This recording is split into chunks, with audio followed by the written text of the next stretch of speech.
सामान तोरा छे दाम सही सही जाय छौ कि ना। एहन सामान देखे कापे परान होय छै, दस केत लगे निकले जा। बताबे के गोरी हमर दालू सामान तोरा छे दाम सही सही जाय छौ कि ना।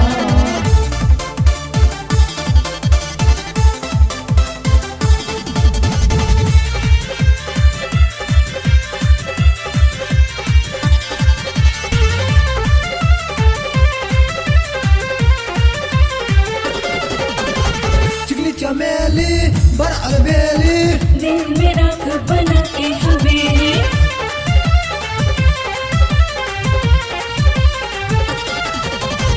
चिकनी चमेली बर अलबेली दिल में राख बना के हवेली।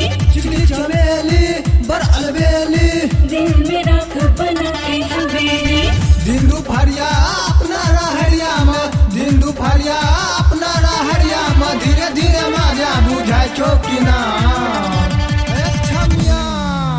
बताबे गे गोरी हमर दालू सामान तोरा छे दाम सही सही जाय छौ कि ना।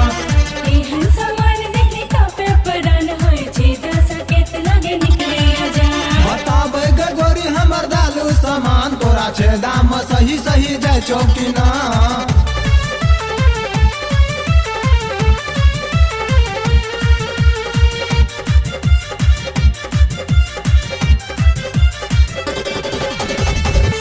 एलर्जी लगैया हरदी ज्यादा खाए तो हो जाते सर्दी।